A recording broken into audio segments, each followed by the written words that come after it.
नमस्कार, जनता की पुकार में आपका स्वागत है। लोकतंत्र या तानाशाही, चुनावी व्यवस्था पर संजय सिंह ने उठाए सवाल।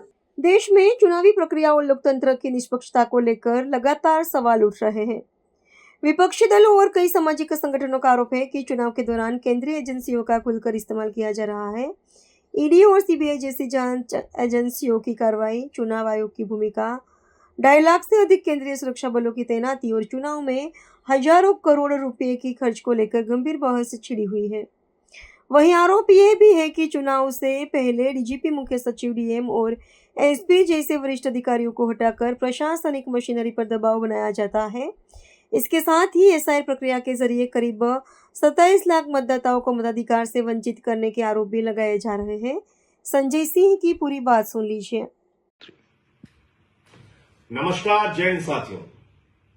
भारत दुनिया का सबसे बड़ा लोकतंत्र है और आज कई राज्यों के चुनाव परिणाम आए हैं। आपने देखा तमिलनाडु में कितना बड़ा बदलाव हुआ। एक नई पार्टी टीवीके, जिसके नेता विजय को इतना भारी जन समर्थन तमिलनाडु की जनता ने दिया।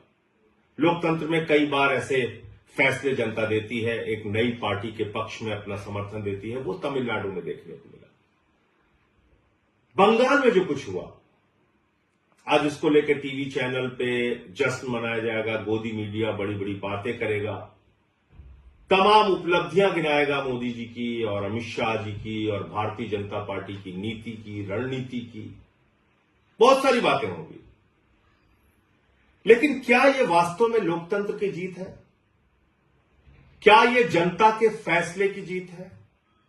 क्या आज इस चुनाव परिणाम के पीछे का जो सच है वो इस देश के लोगों को भूल जाना चाहिए और सिर्फ बीजेपी का गुणगान करना चाहिए? मुझे लगता है नहीं। सारी चीजों का मूल्यांकन होना चाहिए। किस तरह से बंगाल के चुनाव को चुनाव आयोग ने प्रभावित किया, किस तरीके से एसआईआर के जरिए जनता के वोट को लूटा गया। आज पता यह चल रहा है कि 3 से 4 लाख वोटों का अंतर है बीजेपी और टीएमसी के बीच में।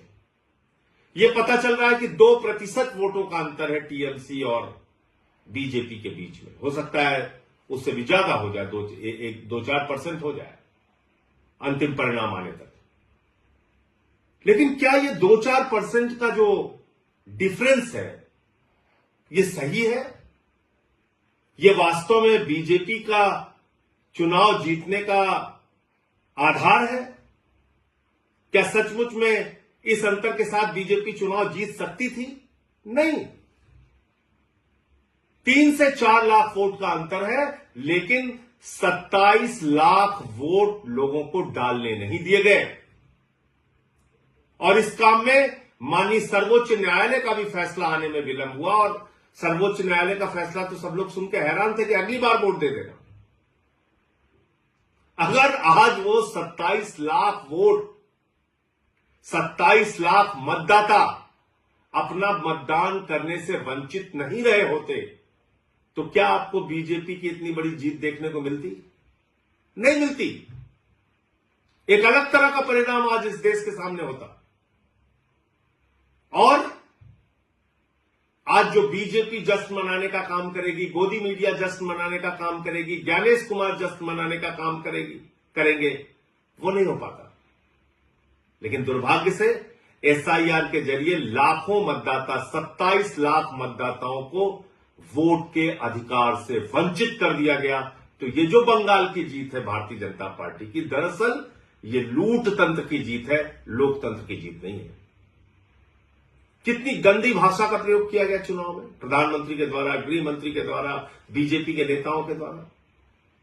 चलिए, वो चुनाव का एक पक्ष है। किस तरह से वहां पे केंद्रीय सुरक्षा बलों का इस्तेमाल किया गया, लगभग 2.5 लाख सुरक्षा बलों का वहां पर इन्फोर्समेंट किया गया, डिप्लॉयमेंट किया गया। 2.5 लाख सुरक्षा बल लगाए गए। कल्पना कीजिए, अमेरिका ईरान से लड़ने के लिए 50,000 सैनिकों का इस्तेमाल करता है और भारत की मोदी जी की सरकार ममता बनर्जी से लड़ने के लिए 2.5 लाख सैनिकों का इस्तेमाल करती है। इतनी बड़ी दुश्मनी। ये निभाई जा रही है। फिर इस चुनाव में यह भी प्रश्न उठता है कि किस तरह से विपक्ष के जो नेता थे, कांग्रेस पार्टी जो थी, राहुल गांधी जो थे, वो जाके वहां पे ममता बनर्जी को ही टारगेट कर रहे थे। 3 से 4% वोट उन लोगों ने भी काटा। वो एक अलग प्रकार का सवाल है। लेकिन इसमें आज टीएमसी की हार हो गई, ममता बनर्जी की हार हो गई और लोकतंत्र की जीत हो गई, ऐसा नहीं है। सच्चाई को छिपाया नहीं जा सकता। ये एसआईआर के घपले की जीत है, ये ज्ञानेश कुमार के घोटाले की जीत है, ये मोदी अमित शाह के द्वारा केंद्रीय सुरक्षा बलों के बेजा इस्तेमाल की जीत है, ये मोदी अमित शाह के इशारे पर चुनाव आयोग एजेंट बन के बीजेपी का जिस तरह से काम कर रहा था और वहां पर सरकारी अधिकारी, चाहे चीफ सेक्रेटरी हो, डीजीपी हो, तमाम जिलों के अधिकारी हो, एसपी हो, डीएम हो, जिस तरह से उनको हटाया गया, ये उसकी जीत है। ये लोकतंत्र की जीत नहीं है। इसके अलावा भी दूसरी बात है, जनता से भी कई प्रश्न हैं। अब जैसे दिल्ली का चुनाव हुआ, दिल्ली के चुनाव में आम आदमी पार्टी ने जो वादे किए पूरा किया, उससे ज्यादा काम करके दिखाया। लेकिन अगर आपको प्रधानमंत्री के 2,500 देने के झूठे वादे पर यकीन था, तो इसमें गलती आम आदमी पार्टी और केजरीवाल की नहीं थी। आज अगर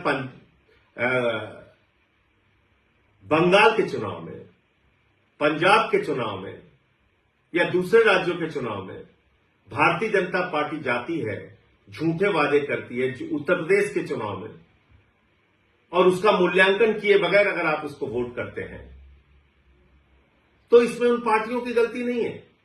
हमको भी अपने बारे में सोचना पड़ेगा। पंजाब में हमारी सरकार ने जो वादा किया उससे ज्यादा काम किया, दिल्ली में हमने जो वादा किया उससे ज्यादा काम किया, लेकिन मोदी जी झालमुड़ी खा के चुनाव जीत रहे हैं, झूठे वादे करके चुनाव जीत रहे, कह रहे 3,000 रुपए देंगे।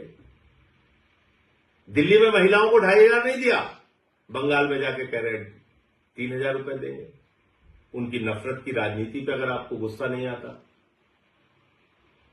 अगर 993 रुपए सिलेंडर का दाम बढ़ जाता है उस पर गुस्सा नहीं आता, चुनाव ठीक खत्म होता है उसके तुरंत बाद, और हम लोग कह रहे थे कि निश्चित रूप से गैस के दाम बढ़ेंगे, 261 रुपए 5 किलो के सिलेंडर का दाम बढ़ गया, अब पेट्रोल डीजल के भी दाम बढ़ेंगे। लेकिन अगर इन सब बातों से जनता को कोई फर्क नहीं पड़ता, तो भारतीय जनता पार्टी को क्यों फर्क पड़ेगा? मोदी अमित शाह को क्यों फर्क पड़ेगा? वो तो अपना ये लूट तंत्र का खेल चलाएंगे और जैसे चाहेंगे देश में महंगाई बढ़ाएंगे, जैसे चाहेंगे पूंजीपतियों को बढ़ावा देंगे, जैसे चाहेंगे सरकारी तंत्र का दुरुपयोग करेंगे, जो उन्होंने बंगाल में किया। ईडी का दुरुपयोग किया, सीबीआई का दुरुपयोग किया, चुनाव आयोग का दुरुपयोग किया, हजारों करोड़ रुपए पानी की तरह बहाए, अधिकारियों की ट्रांसफर पोस्टिंग सस्पेंशन किया, 2.5 लाख वहां पे केंद्रीय सुरक्षा बल लगाए, चुनाव का माहौल बिगाड़ा, जो कुछ भी वो कर सकते थे उन्होंने किया, और बंगाल में बीजेपी आज चुनाव जीत गई।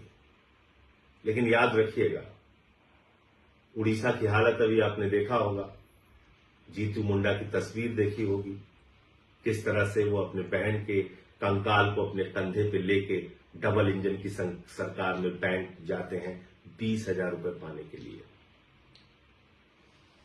बंगाल में भी अभी आ गए। जो नफरत की राजनीति पूरे देश में बीजेपी कर रही है, अब उसकी शुरुआत बंगाल में भी होगी। बिहार में भी इन्होंने नीतीश कुमार जी को हटा दिया, वहां सम्राट चौधरी आ गए, वहां भी अब वही सब खेल होगा। इन सब के पीछे आपके मुद्दे कहां हैं? देश कहां खड़ा है?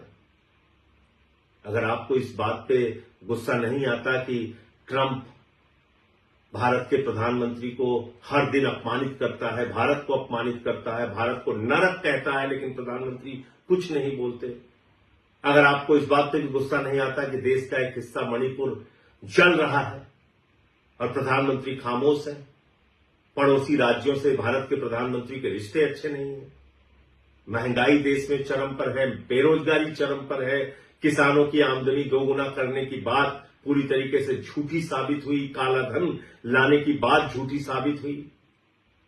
और अगर आपको इन सारी बातों पे गुस्सा नहीं आता और राज्य दर राज्य इस तरह से लोकतंत्र को लूट तंत्र में बदलकर चुनाव जीतने का बीजेपी का अभियान जारी रहेगा और हम और आप खामोश बैठे रहेंगे, तो याद रखिएगा, बीजेपी तो अपना रास्ता तय कर रही है, लेकिन लोकतंत्र का इतिहास जब लिखा जाएगा तो उसमें हमको भी कभी माफ नहीं किया जाएगा।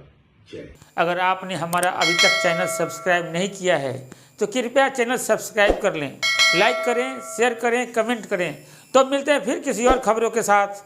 नमस्कार।